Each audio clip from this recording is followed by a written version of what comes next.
So, this is the new TH-9000 radio. It's a recent purchase of mine, and there's basically no information on the net about this radio, so I thought I'd follow up with a bit of a video. Now, the first thing, and the only thing I can find on the net, is that the microphone feels cheap, which I tend to agree. You've got a push to talk, you've got several other up and down buttons on the top here, you've got a couple of lockouts so that you can lock out. Soviet reinforcements have arrived. And I can get a text message in the middle. At the same time, we've got a DTMF, which is supposed to work. You switch up, hold the push to talk button, and dial your DTMF pads. But at the moment, I haven't quite figured out. Maybe my mic's broken, or I haven't been pushing the right buttons there. This has many useful features, this radio. Probably the most useful for me is the battery voltage, which you can push and hold when it's out of scan mode. You can push and hold the button here and it will give you a battery voltage. At the moment I'm not running the engine, so my voltage is down a little. Scan button, you can push and hold P3. Scanning in this is quite slow. It's compared to the ICOMs and the Kenwoods, it's not exactly preferable. But if you do scan skip and you just keep it to the priority channels, there's not much of a problem. If you're going to use this in a professional situation, it's probably quite fine. You'll see here they use a standard RJ45 plug for the microphone socket, which is in the manual. They actually give you the pin out for this, which is quite handy.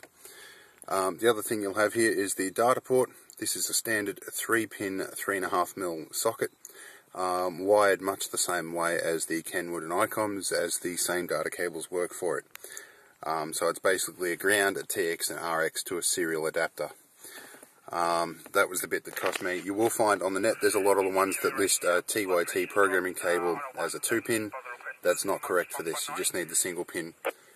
If you have a USB to serial adapter or a serial port on the computer, that would be quite easy to make.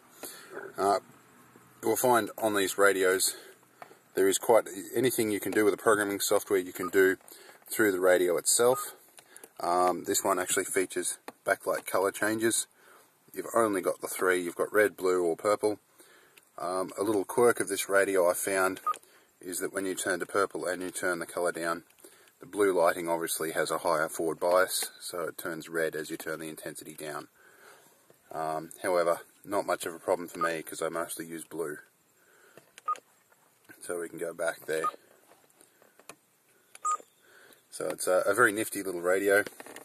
It has actually been useful in the fact that I've been able to program it down to 25 watts so it doesn't get very hot.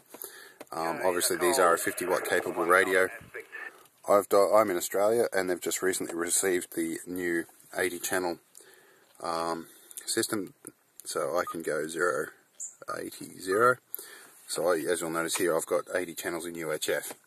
But I also had the advantage of being able to program in a few of the local UHF channels that is receive only.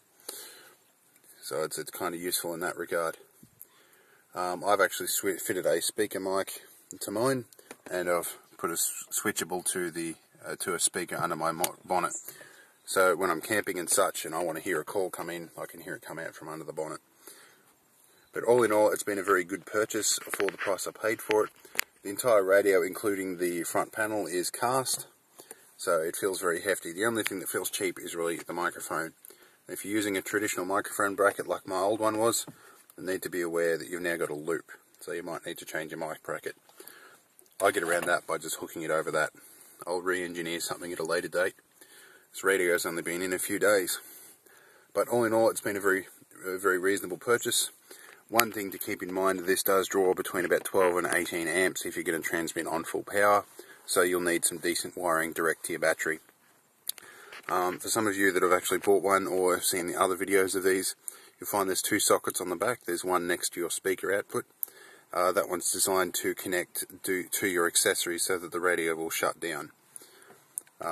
In this case, I haven't put that in because I like to have my radio running when the vehicle's off. Another useful feature of these, it's a bit of anti-theft, is the ability to password them. I've passworded mine because I'm a little bit concerned about thievery here in this town.